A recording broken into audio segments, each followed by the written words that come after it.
The libidinous one spotted a young man and now has her eyes glued to him. Approaching him, she told him not to be scared. Everything was fine, he just needed to let her do the work. Now the two of them are lying on the bed, and the young man sings lullabies to her. Thus, the libidinous one falls into a deep sleep almost instantly. Time passes, and finally morning arrives. She looks to her side, searching for the young man. But all she sees is the table set with breakfast and a note from him saying he had gone to work. She can't believe she fell asleep in front of her prey. She vowed to herself that tonight she would drain him to the last drop, and she went back to sleep once more. Someone is waking her, gently nudging her with their hand. She wakes up, it's already dinner time, and he had prepared curry for her. Still drowsy, she started eating slowly. But as soon as she tasted it, she was filled with vitality, as it was very good. It's nighttime now, and after eating well, she said this was all wrong. It wasn't possible that he was completely ignoring the beautiful succubus beside him. Irritated, she ordered him not to ignore her anymore, so the young man offered her a candy. Her mood changed instantly as she savored the candy while the young man washed the dishes. Once again, she got annoyed, saying it wasn't supposed to be this way. She put her hand to her mouth, wondering why things weren't simple and happening naturally. With a bit of conviction, she said she wouldn't be ignored by him. But the young man told her bath was ready and handed her some towels. Now she's in the bathtub, enjoying the warm water. She came out of the bath wearing his sweatshirt and asked what he was doing. Showing her the packet, she said it was ice cream. She brought the treat to her mouth and bit into it, curious. The taste pleased her, and while eating, he dried her hair. However, she had no idea why she had come there in the first place. The young man then started preparing the bed so they could sleep. At that moment, she tried to seize the opportunity, suggesting they do something enjoyable for both of them, perhaps a little libidinous. It was time for him to dig deeply with his shovel, but he showed her a book full of illustrations. Immediately, it captured her attention. She became completely immersed in those colorful images. It was very cool. She hadn't expected human world stories to be so interesting, not to mention the great artwork. Ready for bed, she asked if there was a sequel, and if he would continue reading it to her. She couldn't wait to find out the rest of the story. That night, she dreamed of eating pancakes with the animals from the book she had read. She is a succubus, and she came from the demon realm to drain the life energy of humans. The young man announces his arrival home. She runs to greet him, saying she had waited forever. Since she was a good girl, she asked for a reward. Immediately, the young man handed her a pudding. This made her very happy indeed. However, she was disappointed that she hadn't gone through with her actual goal.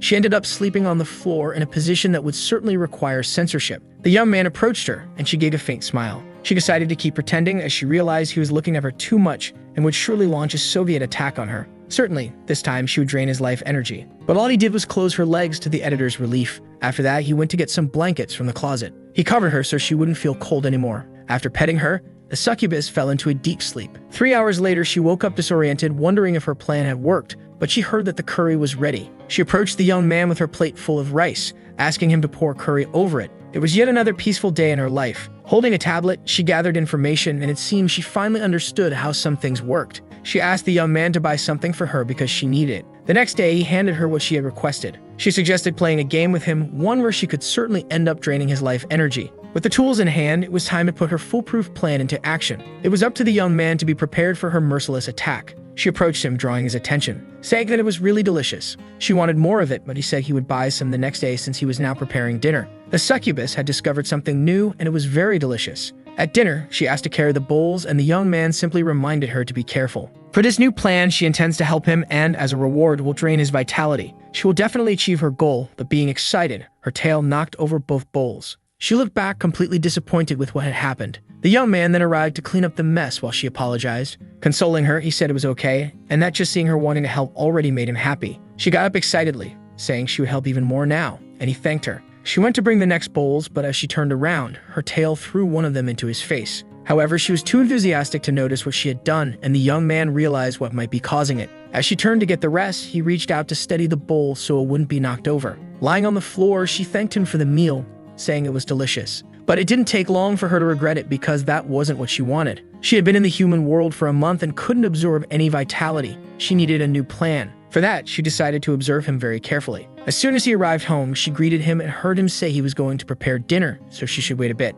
However, she asked him to hold on before leaving. She handed him a small gift, which was a ticket for a shoulder massage. He looked attentively at the ticket. She intended to tease him with it, saying she knew how to relax a body like no one else. Immediately, he began to cry to her surprise. Worried, she wanted to know if he didn't like the gift. In fact, he liked it so much that he decided to keep it in his wallet, much to her displeasure. She looked disappointed at what she picked up with her chopsticks. The young man asked what was wrong, and she said she didn't like green peppers, so he asked her to try again. However, she reinforced the idea that she didn't want to eat them. He said she had eaten the other vegetables, which was very good, and he told her that since she did that, she could eat those too. saying that if she ate them, he had a surprise for her, which made the succubus think of all kinds of foolish things. Perhaps it was half an hour of violence, but he soon clarified that he had bought asterisk yukimi dafuku asterisk. Upon hearing that, she gathered her strength to try eating the vegetable. Since she had finished eating everything, he congratulated her, giving her the reward while reinforcing that she had done a great job. While he was washing the dishes, the succubus complained to him. That wasn't what she wanted as a reward, and he asked if she would like to receive something even more special. If that was the case, she would eat the vegetables the next day too, hoping to drain all his vitality as her prize. But she ended up receiving a slice of cake as a reward, and before she realized it, she no longer complained about eating that vegetable. She continued gathering information about the world, determined to achieve her goal. Finally, she managed to define her next strategy. While he was washing the dishes, she approached him. Looking at her, he said that if she wanted sweets, they were in the fridge. She began acting like a rebellious child near him. This was her new strategy, until one of the dishes fell to the ground. She was startled, but the young man said he would clean it up quickly. However, she became even more worried when she saw that he had hurt himself. He reassured her, saying he would take care of it soon, but the succubus kept calling out to him. He knelt down, holding his injured hand, while she approached to console him. She immediately apologized for bothering him earlier, but he said he should apologize to her for making her want to say those things. Then the succubus revealed that she was just repeating what she saw online. She didn't mean to say bad things to him. After saying these things, she remained seated, feeling embarrassed. Then the young man said she shouldn't say bad things to others, and she promised not to do it again. As punishment, she would go without sweets for a week,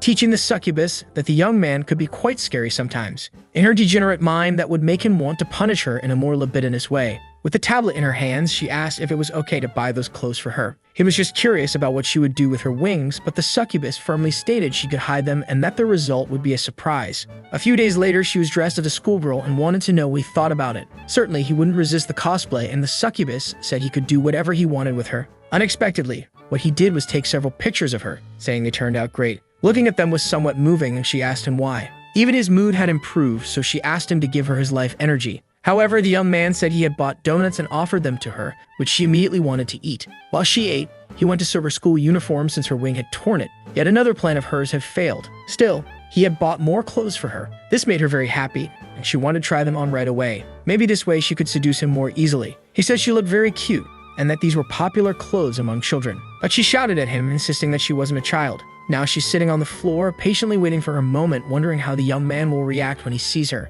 Blushing, she asked him to stop. He told her not to move and just relax, but it was too much for her. However, it felt really good. He was cleaning her ear and finally finished. It was her first time experiencing such an ear cleaning, and she hadn't imagined that a small stick could bring so much pleasure. Then she had another brilliant idea, but the young man asked for the stick back as he needed to use it too. Sitting up, she asked if she could clean his ears instead. This way, she would make him feel good and as a result drain his energy. Today would definitely be the day she succeeded. Before she could do anything, he remembered he had some chocolate candy, managing to dodge the situation. She thanked him for the treat and soon fell asleep. While cleaning his own ear, he realized he needed to hide it because she might overuse it and hurt herself. Feeling more energetic, she invited him to play Shiratori, where the loser would have to do whatever the winner wanted. She thought she would win and finally drain all his life energy. So the two began playing the game. She lost, and the young man's request was for her to fold or wash clothes. After finishing the task, they continued playing. But she mentioned that there weren't any apples nearby, only then realizing they had started playing again. This time, she was about to lose for repeating words. Then he handed her a pudding as her reward for helping him. This made her very happy. However, she tripped over an obstacle. The young man heard the sound of the fall. Going over to her, he asked what happened. As soon as the succubus realized what had happened to her dessert, she wanted to cry, which she immediately did. She went to the young man's lap seeking comfort. Seeing her sadness, he offered her another pudding. He had offered his own, which initially made her hesitant. However, she ended up accepting it and eating the pudding. Crying seemed to have made her tired, and he suggested she take a nap. Snugly settled in bed, he wished the succubus a good rest. Now he needed to clean up the mess and realize how hard it was to have a small child at home. He had bought ground meat at the market and thought about making hamburgers and pudding for dessert. When he got home, he said he would prepare dinner and asked the succubus to wait. However, he found her asleep on the table. He had bought her some drawing pencils, which she had used, and he was curious to see what she had drawn. Gradually, she began waking up from her nap. She greeted him, and the young man apologized for being late, saying he would make dinner right away. Excited, the succubus wanted to know what they would eat. To her surprise, it was omuris. She asked if there was any reason for that since it was exactly what she wanted to eat, and he had guessed it. When he asked if it was indeed what she wanted, she nodded enthusiastically. For dessert, they would have donuts, which was also something she wanted to eat. He asked her to clean the table while he cooked. The next day, she picked up her sketchbook and noticed something. The drawing she had made was what he used as a reference to prepare their dinner. However, her first thought was that it was a magical notebook that granted wishes. She then wondered what would happen if she drew the young man on the paper. When he arrived home, she greeted him and he said the succubus must be hungry and went to make dinner right away. Overjoyed, she showed him the drawing she had made of him. She had done her best to draw him and hoped it turned out well. She looked at him with determination, believing she would finally drain his energy. The young man paused briefly. He was extremely impressed by the drawing she had made. He praised her skills and said the succubus had real talent. This made her very happy, and the young man said he would buy a frame for the drawing. Eventually, she discovered it was just a regular notebook, and once again she had failed in practicing her seductive schemes. This time, she was wearing a popular outfit from the internet, confident it would drive him crazy. But the young man said it looked very cute, and now he needed to prepare dinner. Irritated, she said he only thought about cooking and should let his mind wander to other things and allow her to drain his energy. Without saying anything, he tossed a towel onto her lap. Since they were eating curry, it would prevent her new outfit from getting dirty. Reading about the world, she found an article saying that whoever can tie a cherry stem with their tongue has good kissing skills. She quickly noticed the cherries in her dessert. Thinking about what might happen, she asked the young man to watch while she attempted it with her mouth. She tried hard to succeed, but she almost choked, and the young man remarked that she always tries to swallow everything that's in her mouth. She was slumped over, tired, as she was starving, and the young man hadn't arrived yet. So she had a brilliant idea. She would be the one to cook today, win his heart through his stomach, and then drain his energy. He arrived home and apologized for being late. Immediately, he saw her in the kitchen holding a knife. Concerned, he took the utensil from her hands and told her not to handle knives when he wasn't home. Through the apartment window, she saw it was snowing outside. As soon as the young man arrived, she talked about the snow. It's in the demon realm, it doesn't rain, and she had only read about it in books. Then he wrapped a scarf around her neck. Opening the door, he began playing with the snow.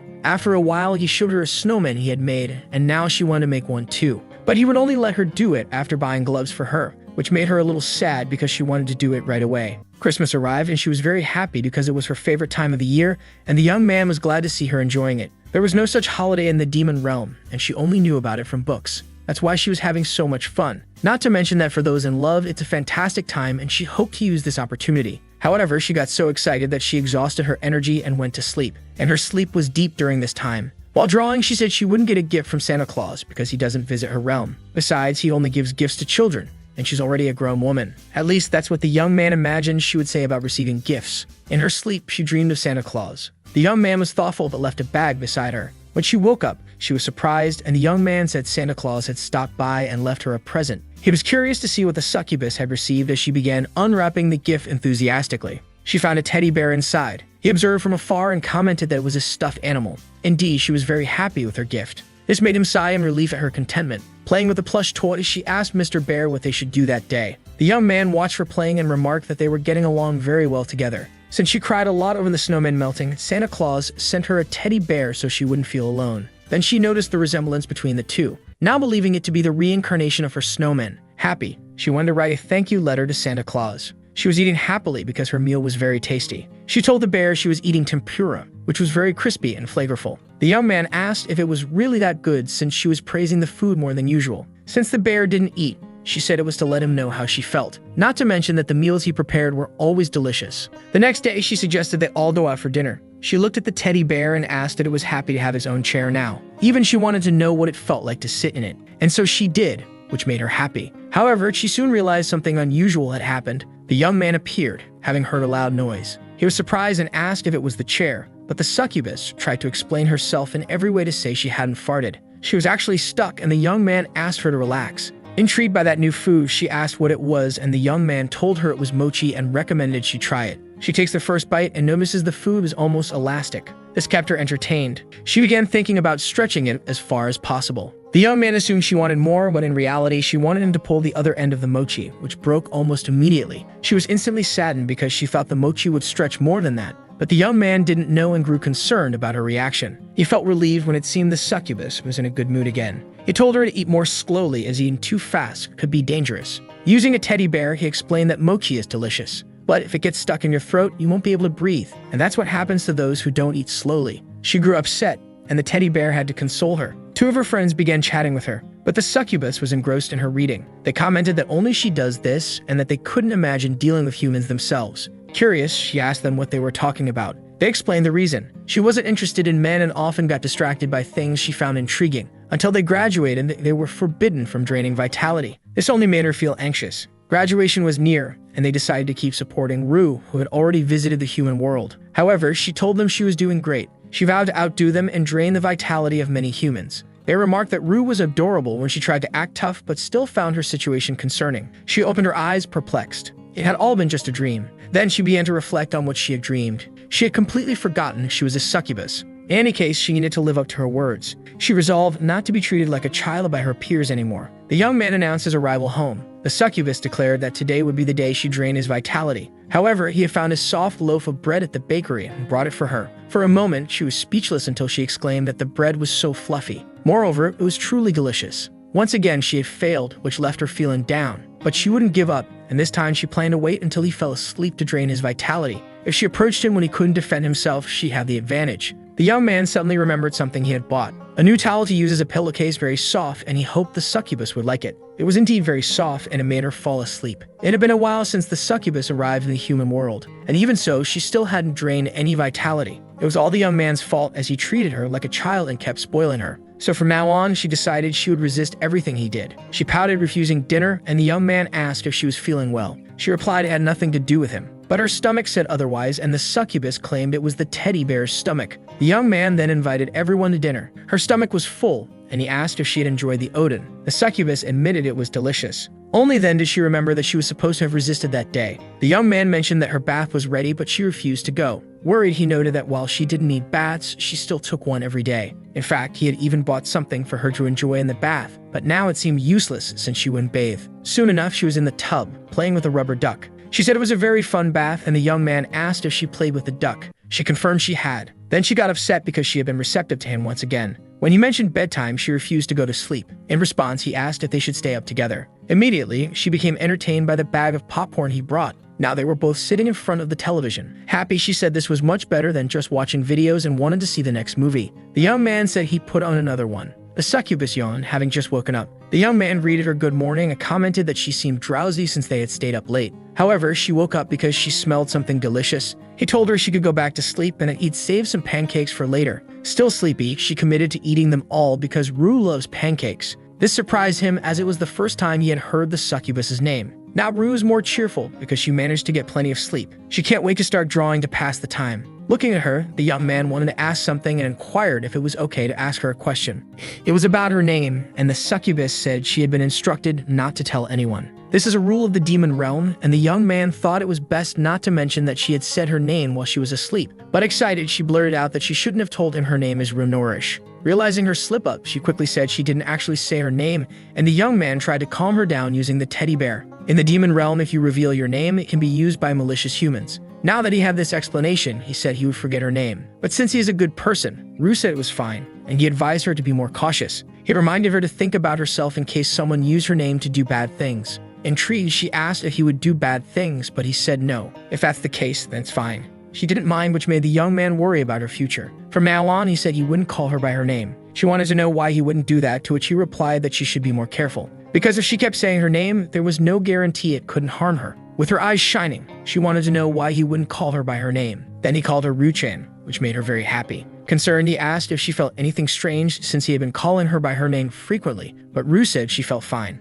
Looking at his phone, he searched for ideas about what to make for dinner. Approaching him, the young man asked what she wanted, and the succubus asked him what her name was. As soon as he said Ruchan, the succubus smiled joyfully. Seeing her happy, he asked if she liked being called by her name. She couldn't explain it, but every time he called her by her name, she couldn't help but smile a lot. Because of this, he hoped to call her by her name many more times, which made her even happier. The succubus was all smiles because the young man had started calling her by her name, and it made her very happy. However, she suddenly remembered that she needed to drain his vitality. She is a succubus and can't get distracted by such things. She needs to refocus on her goal. So she approached him and gave him a hug, saying that today would be the day, but she heard him cry out in pain. Since he was cooking, he had accidentally cut his finger. This made her sad because she believed it was her fault he got cut, thinking she had startled him with the hug, but the young man said it was fine. Now she felt depressed for having made him accidentally hurt himself. This worried the young man about her. He wanted to warn her to be more careful because she could have gotten hurt too and realized he needed to throw the band-aid in the trash. Meanwhile, Ruchan watched him, wanting to apologize once again. When he noticed her, he said he had something to say about the incident. She said she would behave and asked not to be sent away, and he suggested they eat her favorite ice cream. Watching her eat the ice cream, he noticed Ruchan had calmed down a bit. However, she was still blaming herself for what happened. Because of this, she thought she might need to leave and started reminiscing about all her good moments. But she said she would be a good girl and wanted to continue living with him. The young man told her she didn't need to be good just for herself and said Ru-chan could stay as long as she wanted.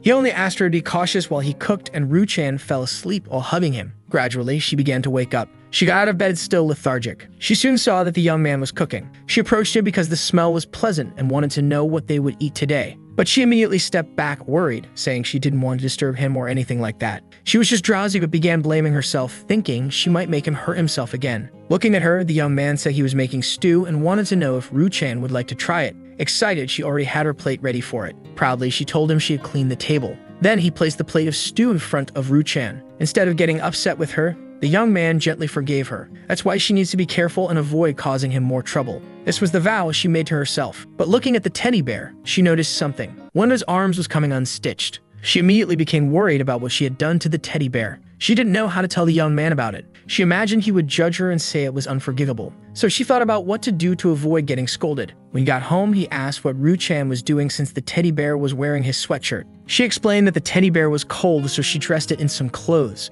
Nervous because she was hiding what had happened to the teddy bear, she insisted that it was cold since it didn't wear clothes. But she remained anxious about the young man. He ended up agreeing that it was indeed cold. Even with the heater on, he noted it would be bad if she caught a cold. She reassured him that she was fine and wouldn't get sick because the room was warm. It was so comfortable that she joked she could live there naked, but he remembered that Ru-chan had said it was cold, which is why she dressed the teddy bear. Now he understood what had happened, which made her very worried. She apologized for hiding it from him. The young man reached toward Ru-chan, who flinched, afraid, asking him not to get angry with her. But he only wanted to open the closet door. From there, he took out a sewing kit he had stored. He immediately began fixing the teddy bear. He handed her the fully restored plushie, which made her radiant with happiness. Overjoyed, she thanked him, but the young man wanted to know what had happened. She explained that she had been tossing it in the air, and it had accidentally fallen onto her horn. Patting her head, he told her not to hide things like that next time. Ru-chan wanted to know why he wasn't mad at her, and the young man said it wouldn't make sense since it wasn't intentional. He would only get upset with her if she hurt someone on purpose,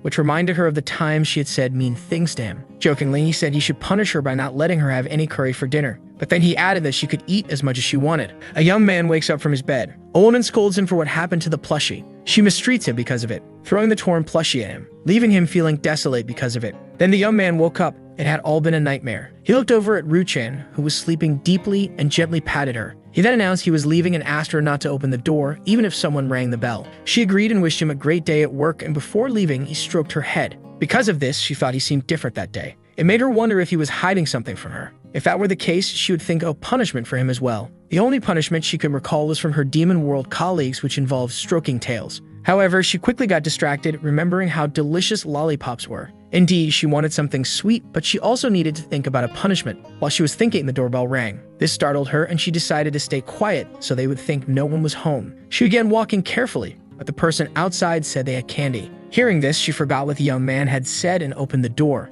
The young man finally arrived home. He searched for Ru-chan but only found the teddy bear. Continuing to look for her, he wondered if she had actually left or was taking a bath. Then he knocked on a door that opened. Ru-chan was in the bath with two friends. The young man immediately closed the bathroom door. They weren't her friends, and they wanted to experience bathing in the human world. The young man slumped to the ground, and Ru-chan wanted to know what he was doing. She apologized for making him see them naked, but said he could look anytime he wanted and asked what he felt when he saw them. Placing his hand on his chest, he said he felt immense guilt, surprising the succubus. One of her friends approached him, asking if she should make him fall in love with her, which made Ru-chan jealous. To the succubus's surprise, Ru-chan said no and began pulling her friend away from the young man. To her, the situation was regrettable. The young man then pointed out that the succubus's hair was tangled in one of his buttons. She told him he could cut it since she didn't mind, but the young man said that wouldn't be good. He remarked that her hair was beautiful and shouldn't be wasted like that. With some care, he untangled it, and Ru-chan asked if it hurt. The succubus was happy and told him he was a funny man and that she'd love to do horizontal mischief with him. Her other succubus friend put her hand on her head,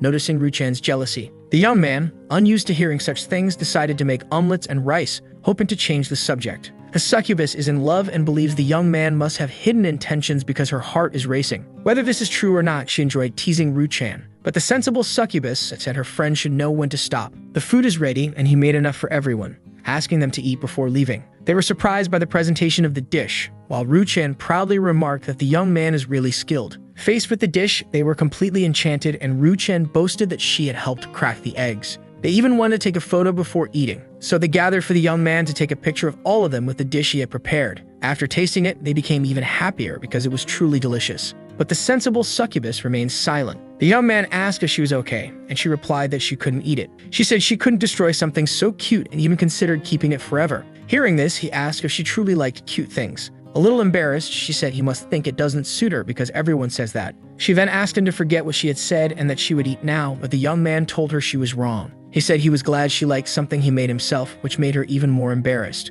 Ruchan said the meals the young man makes are always delicious and encouraged her to try it. As they talked, the young man learned all their names. The pink-haired one is Monica, and the sensible one is Noel. They'd exchanged amused glances during this. Noel grew concerned because they had been instructed not to reveal their names to a human, as it could subject them to their will. Then Ruchan said she had already told him her full name. Meanwhile, Monica put more food into Noel's mouth. She reassured her friend, saying that someone who cooks so well couldn't be a bad person. Indeed, to them this seemed extremely plausible and coherent, while the young man thought they should be more cautious. Speaking of caution, Noel had a thought. She told Ruchan she should know who was on the other side of the door before opening it, as she was too careless in that regard. It only took Monica mentioning sweets for Ruchan to promptly open the door. Ruchan then became upset, remembering that they didn't even have any sweets. The young man warned her that she was lucky it was her friends, but if it had been bad people, she could have put herself in danger. Noel watched him scold Ruchan and ended up smiling. This annoyed Ruchan, and she asked what was so funny. Noel apologized and said it was just amusing. She remarked that the young man was like a mother to her.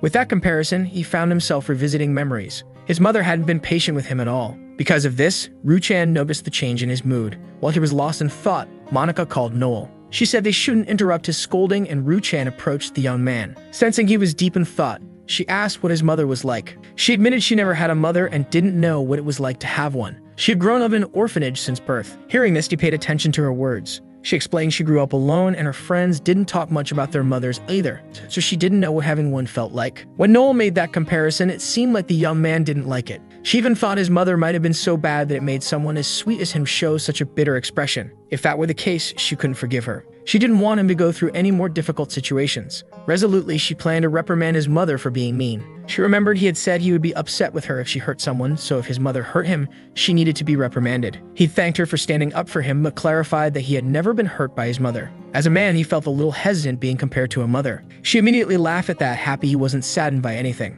It was her who had jumped to the wrong conclusion. Now that they had talked, she turned her attention back to her friends. The young man gave them permission to eat all those sweets. Noel looked intrigued by all of it. She asked if she should join in, and Ruchan encouraged her, saying it was delicious. The young man appeared and said it was already late, so they should stay there, which made Ruchan happy because she wanted to keep talking. However, Monica's mind was full of mischievous thoughts. The curry was finally ready, and Ruchan was delighted because she had been waiting for it. She wanted a lot of rice and asked the young man to hurry and serve it. Only then did he realize he had forgotten to turn on the rice cooker.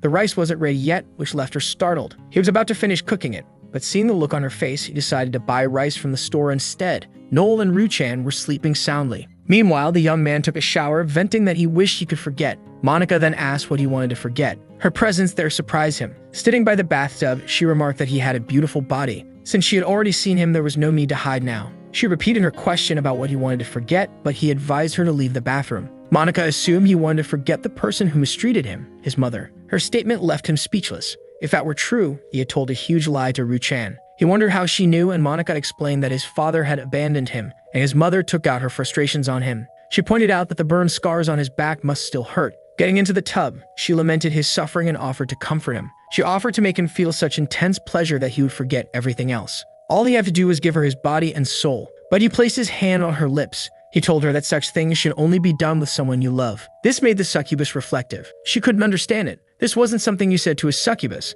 It was even a bit of a turn-off. He seemed lost in thought, as if remembering that they were indeed succubi, which made Monica uncomfortable. This had to be a joke. She couldn't believe he had forgotten that, and the young man apologized. When he looked at Ruchan, he only wished for her to grow up happy and well. Living with her like this, he had forgotten that detail. Monica said she understood how he felt. When she had looked into his past, she was glad to see that sweet Ruchan was being treated very well. She asked him to send her pictures of Ruchan in costumes, but then the young man realized what had happened. He asked if she had really seen his past, and Monica confirmed she could do so. However, it consumed a lot of mana, which she stored in her hair. He had touched her hair once. That was when she peeked into his past. She wanted to learn more about his personality since Ruchan was very attached to him. Still, it was possible he was only pretending to be good to lower Ruchan's guard. However, that was clearly an unfounded concern. In truth, he was a genuinely good person and should stop blaming himself for everything. In fact, she was happy for Ruchan because he truly cared about his friends. He needed to understand that after meeting these girls, they were pure and careless and could easily be deceived by someone malicious one day.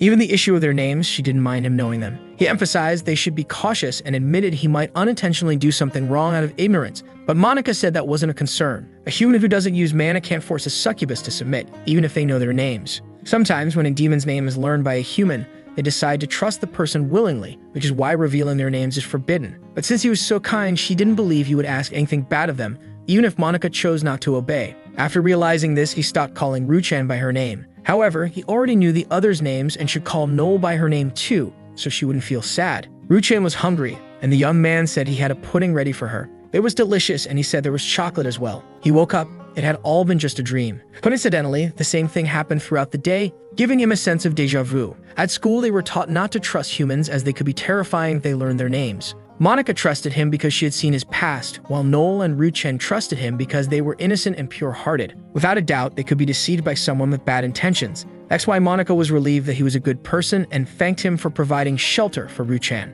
But there was something curious about it. He had easily accepted their presence, even though they weren't human. Normally, they use pheromones so humans wouldn't notice them. This way, the person would only think about pleasure, and they would drain most of their vitality. Afterward, the person would wake up feeling as if they had a dream. They did this carefully because their appearance could scare people, which made the pheromones so important. And Monica knows that Ruchan introduced herself to him in her original form without using anything. Even with practice, she completely forgot to use them, and Monica is relieved that he was the first person she encountered. This is how they disguise themselves. Some demons stay hidden for a long time until their existence is revealed, which causes consequences in the demon realm. Their memories are erased. This made the young man worried, but Monica reassured him, saying she wouldn't reveal anything about them, as they could stay there in their true forms without concern. She almost forgot something. Humans cannot know that they truly exist, yet he wasn't afraid of Ruchan, and she wants to know why. He isn't sure, but says that when he saw her, he felt a certain nostalgia and a desire to protect her. Monica listened carefully to these words. She said those feelings remain even after the memory is erased. A long time ago, he met a demon, but his memory was erased. He then mentioned he was about to use a knife and asked Ruchan not to come into the kitchen. She agreed and continued drawing. She asked him to look at her drawing, but he was busy. Since he was using a knife, it could be dangerous if he got distracted. Hearing that, she apologized to him. Putting the knife in the sink, he asked what she was drawing. She had drawn it while looking at a photograph. It was supposed to be a cat. This happened when he was 10 years old, it interacted a lot, and he ended up learning the demon's name. This was too much information for him, but Monica said it was only hard to accept because his memories had been erased. However, even for her, this was an unexpected result. She wants to help him remember when he met that demon. His emotions when looking at Ruchan might help with this. She wants to know who that demon is because she suspects it's connected to Ruchan. Speaking of her, the little one suddenly appeared in the bathroom, very excited. She wanted to know what the two of them were doing. Monica provocatively said they were getting frisky. Noel ended up waking up from the noise as well. This only made Ruchan even more upset, and the young man asked her to calm down. She then declared she was there too. Noel tried to calm her down, but Ruchan was too irritated. He was already getting out of the bath and asked her to prepare some water and wait for a moment. Hearing his request, she instantly cheered up and said she would also bring sweets. However, he asked Noel to supervise her so she wouldn't do anything risky. Monica then asked if he had just made them submit to his will.